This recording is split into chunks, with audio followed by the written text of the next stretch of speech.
ಆತ್ಮೀಯ ಸಹೋದರ ಸಹೋದರಿಯರೇ, ಆಗಮನ ಕಾಲದ ಆಧ್ಯಾತ್ಮಿಕ ಚಿಂತನೆಗಳಿಗೆ ತಮಗೆಲ್ಲರಿಗೂ ಸ್ವಾಗತ. ಆಗಮನ ಕಾಲದ 4ನೇ ಭಾನುವಾರ ನಮಗೆ ತಿಳಿಸುವ ವಿಷಯ ಎಚ್ಚರಿಕೆಯ ಕರೆ, ಭಯ ಭೀತಿಯಿಂದ ವಿಶ್ವಾಸದ ಬದುಕಿಗೆ.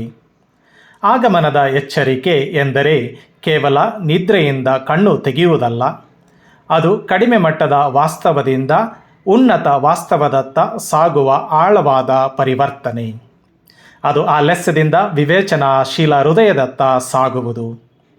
ಎಚ್ಚರಗೊಳ್ಳುವುದು ಎಂದರೆ ನಮ್ಮ ಭಯಗಳು, ಲೆಕ್ಕಾಚಾರಗಳು ಮತ್ತು ದಿನಚರಿಗಳು ದೇವರ ರಕ್ಷಣಾತ್ಮಕ ಉದ್ದೇಶಕ್ಕೆ ಅಡ್ಡಗಾಲು ಆಗದಂತೆ ನೋಡಿಕೊಳ್ಳುವುದು. ಆಹಾಜ್, ಪೌಲ ಮತ್ತು ಜೋಸೆಫ್ ಈ ಮೂವರಲ್ಲಿಯೂ ಹಿಂಜರಿಕೆಯಿಂದ ನಂಬಿಕೆಯತ್ತ, ಸ್ವಾವಲಂಬನೆಯಿಂದ ದೇವರ ಅವಲಂಬನೆಯತ್ತ ಸಾಗುವ ಚಲನೆ ಕಾಣುತ್ತೇವೆ. ಅವರ ಕಥೆಗಳು ನಾವು ಎದುರಿಸಬೇಕಾದ ಆಧ್ಯಾತ್ಮಿಕ ಹೋರಾಟಗಳನ್ನೇ ಪ್ರತಿಬಿಂಬಿಸುತ್ತವೆ. ಅವು ಭವಿಷ್ಯದ ಭಯ, ಹೊಣೆಗಾರಿಕೆಯ ಆತಂಕ ಮತ್ತು ದೇವರ ಅಚ್ಚರಿಯ ಮಾರ್ಗಗಳಿಗೆ ವಿರೋಧ. ಕಲ್ಲುಗಳಿಂದ ಕೂಡಿದ ಕರಾವಳಿಯೊಂದರ ಬಳಿ ಹಳೆಯ ದೀಪಸ್ತಂಭವೊಂದು ಇತ್ತು. ಒಂದು ಬಿರುಗಾಳಿಯ ರಾತ್ರಿಯಲ್ಲಿ ದಟ್ಟ ಮಂಜು ಸಮುದ್ರವನ್ನು ಆವರಿಸಿತು. ಕತ್ತಲು ಕವಿದಿರುವುದರಿಂದ ಹಡಗುಗಳಿಗೆ ದಾರಿ ಕಾಣದಂತಾಯಿತು. ದೀಪಸ್ತಂಭದ ಕಾವಲುಗಾರನು ತುಂಬ ದಣದಿದ್ದ. ಇಡೀ ದಿನ ಕೆಲಸ ಮಾಡಿದ ಆತ, ಬೆಳಕು ಸಾಕಷ್ಟು ಇದೆ, ಸ್ವಲ್ಪ ವಿಶ್ರಾಂತಿ ತೆಗೆದುಕೊಂಡರೂ ಏನೂ ಆಗುವುದಿಲ್ಲ ಎಂದುಕೊಂಡ. ಅವನು ನಿದ್ರೆಗೆ ಜಾರಿದಾಗ ಅಚಾನಕ್ ಎಚ್ಚರಿಕೆಯ ಗಂಟೆಯೊಂದು ಮೊಳಗಿತು. ಎದುರಿಸುತ್ತಿರುವ ಅಪಾಯವನ್ನು ಸೂಚಿಸುವ ಹಡಗಿನ ಸ್ವಯಂಚಾಲಿತ ಸಂಕೇತ ಅದಾಗಿತ್ತು. ನಿದ್ರೆಯಲ್ಲಿದ್ದ ಕಾವಲುಗಾರನಿಗೆ ಭಯ ಆವರಿಸಿತು.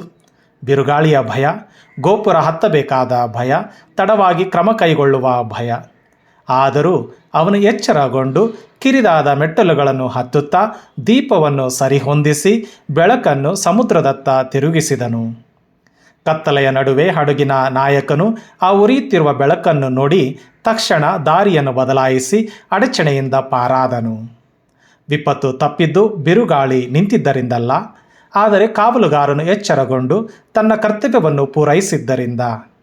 ಭಯವೆಂಬ ಕತ್ತಲು ನಮ್ಮನ್ನು ನಿದ್ರಾವಸ್ಥೆಗೆ ತಳ್ಳಿದರೆ, ವಿಶ್ವಾಸವೆಂಬ ಬೆಳಕು ನಮ್ಮ ಬದುಕನ್ನು ಮಹತ್ವದಾಗಿಸುತ್ತದೆ.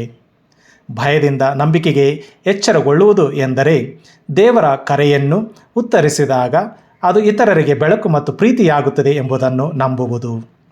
ಆಹಾಜನ ಮನಸ್ಸು ಮತ್ತು ಸರ್ವೇಶ್ವರನ ಇಚ್ಛೆ. ಪ್ರವಾದಿ ಯೆಶಾಯನು ನಮ್ಮನ್ನು ಅರಸ ಆಹಾಜನಿಗೆ ಪರಿಚಯಿಸುತ್ತಾನೆ. ಶತ್ರುಗಳ ಒಕ್ಕೂಟಗಳಿಂದ ಬೆದರಿಕೆಗೆ ಒಳಗಾದ ಆಹಾಜನು ಒಂದು ಕಠಿಣ ಪರಿಸ್ಥಿತಿಯಲ್ಲಿ ಸಿಲುಕಿಕೊಂಡಿದ್ದನು. ಯೆಶಾಯನ ಮೂಲಕ ದೇವರು ಅವನಿಗೆ ಭರವಸೆ ನೀಡುತ್ತಾ ಒಂದು ಸಂಕೇತವನ್ನೇ ಕೇಳಿಕೊಳ್ಳಲು ಆಹ್ವಾನಿಸುತ್ತಾನೆ. ಆದರೆ ಆಹಾಜನು ನಿರಾಕರಿಸುತ್ತಾನೆ. ಅದು ಹೇಗೆಂದರೆ, ಭಕ್ತಿಯ ಭಾಷೆಯನ್ನು ಬಳಸಿ ತನ್ನ ಭಯ ಮತ್ತು ರಾಜಕೀಯ ಲೆಕ್ಕಾಚಾರವನ್ನು ಮುಚ್ಚಿಡುತ್ತಾನೆ. ಅವನ ನಿರಾಕರಣೆ ವಿನಯವಲ್ಲ, ಅದು ದೇವರ ವಾಗ್ದಾನ ಮತ್ತು ಕಾರ್ಯಗಳತ್ತ ನಿರ್ಲಕ್ಷ್ಯವಾದ ಮನೋಭಾವ. ಯೆಶಾಯನು ಅವನನ್ನು ತೀವ್ರವಾಗಿ ಖಂಡಿಸುತ್ತಾನೆ. ಪರೀಕ್ಷೆಗೆ ಒಳಗಾಗುತ್ತಿರುವುದು ದೇವರಲ್ಲ, ದೇವರ ಸಹನೆಯೇ ಎಂದು ಎಚ್ಚರಿಸುತ್ತಾನೆ. ಆಹಾಜನ ನಿರಾಕರಣೆಯ ನಡುವೆಯೂ ದೇವರು ಮುಂದಾಳತ್ವ ವಹಿಸಿ ಸಂಕೇತವೊಂದನ್ನು ನೀಡುತ್ತಾರೆ. ಕನ್ಯೆಯೊಬ್ಬಳು ಗರ್ಭ ತಳೆದು ಪುತ್ರನೊಬ್ಬನನ್ನು ಪ್ರಸವಿಸುವಳು, ಇಮಾನುವೆಲ್ ಎಂದು ಆತನಿಗೆ ಹೆಸರಿಡುವಳು ಎಂದು. ಈ ಸಂಕೇತವು ಸರ್ವೇಶ್ವರನ ಮನಸ್ಸನ್ನು ಬಹಿರಂಗಪಡಿಸುತ್ತದೆ. ಜನರು ಭಯಗೊಂಡು ನಿರ್ಲಕ್ಷ್ಯ ತೋರಿಸಿದರೂ ಸರ್ವೇಶ್ವರನ ಸದಾ ನಿಷ್ಠೆಯನ್ನೇ ವ್ಯಕ್ತಪಡಿಸುತ್ತಾನೆ.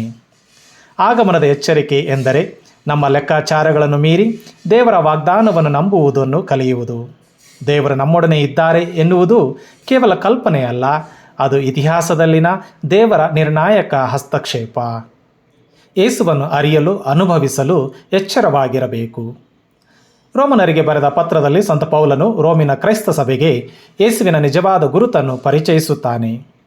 ಯೇಸು ಸಂಪೂರ್ಣ ಮಾನವ, ಮನುಷ್ಯತ್ವದ ಮಟ್ಟಿಗೆ ದಾವೀದನ ವಂಶಜರು.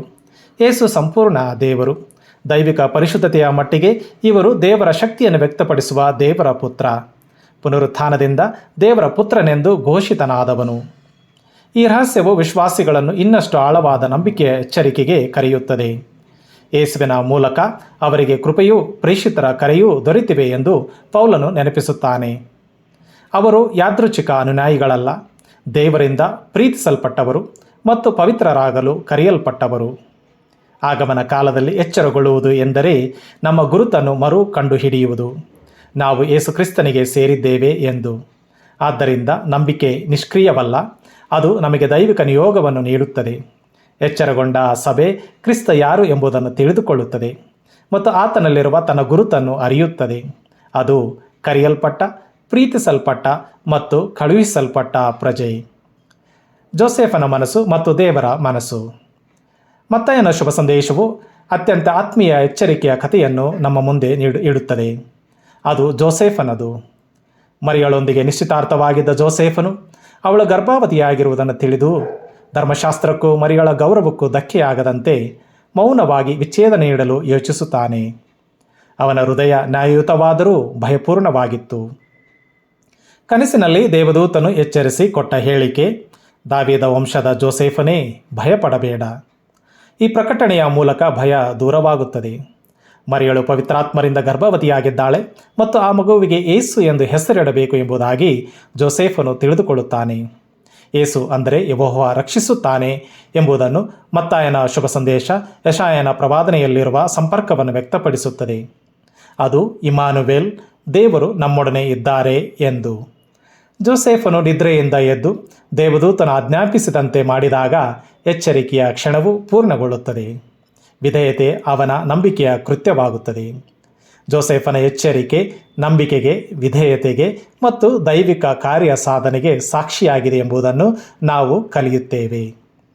ಪ್ರಿಯ ಸಹೋದರ ಸಹೋದರಿಯರೇ, ಎಚ್ಚರಿಕೆಯ ಕರೆ ಭಯಭೀತಿಯಿಂದ ವಿಶ್ವಾಸದ ಬದುಕಿಗೆ ಎಂಬುದು ಆಗಮನ ಕಾಲದ ಹೃದಯವಾಗಿದೆ.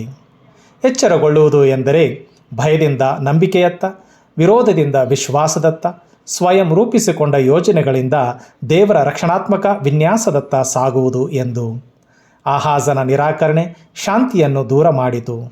ಆದರೆ ಪೌಲನು ಯೇಸು ಕ್ರಿಸ್ತನಲ್ಲಿ ನಮ್ಮ ನಿಜವಾದ ಗುರುತನ್ನು ತಿಳಿಯಲು ಎಚ್ಚರಿಸುತ್ತಾನೆ. ಜೋಸೆಫನು ಎಚ್ಚರಗೊಂಡಾಗ ಇತಿಹಾಸವು ಹೊಸ ದಿಕ್ಕನ್ನೇ ಕಂಡಿತು. ನಿಜವಾದ ಆಗಮನದ ಎಚ್ಚರಿಕೆಯ ಜಾಗೃತತೆ ಆತಂಕವಲ್ಲ, ಬದಲಾಗಿ ದೈವಿಕ ಲಭ್ಯತೆ. ಕ್ರಿಸ್ತ ಜಯಂತಿ ಹತ್ತಿರವಾಗುತ್ತಿರುವಾಗ ನಮಗಿರುವ ಪ್ರಶ್ನೆಗಳು: ನಾವು ಯಾವ ಭಯವನ್ನು ಬಿಡಬೇಕು? ಯಾವ ವಿಧೇಯತೆಯ ಹೆಜ್ಜೆಯನ್ನು ಇಡಬೇಕು? ಜೋಸೆಫನಂತೆ ನಾವು ಎಚ್ಚರಗೊಂಡು ಇಮ್ಯಾನುವೇಲನ್ನು ನಮ್ಮ ಜೀವನದಲ್ಲಿ ಸ್ವಾಗತಿಸೋಣ. ದೇವರು ನಮ್ಮೊಡನೆ ಇದ್ದಾರೆ ಎಂಬುದನ್ನು ಅರಿಯೋಣ. ಭಯದಿಂದ ದೂರ ಸರಿದು ನಂಬಿಕೆ ಮತ್ತು ಪ್ರೀತಿಗೆ ಇನ್ನಷ್ಟು ಹತ್ತಿರವಾಗೋಣ. ಹಾಗೆಯೇ ತಾಳ್ಮೆಯಿಂದ ಆಲಿಸಿದ್ದಕ್ಕಾಗಿ ತಮಗೆಲ್ಲರಿಗೂ ನನ್ನ ಹೃತ್ಪೂರ್ವಕ ಧನ್ಯವಾದಗಳು.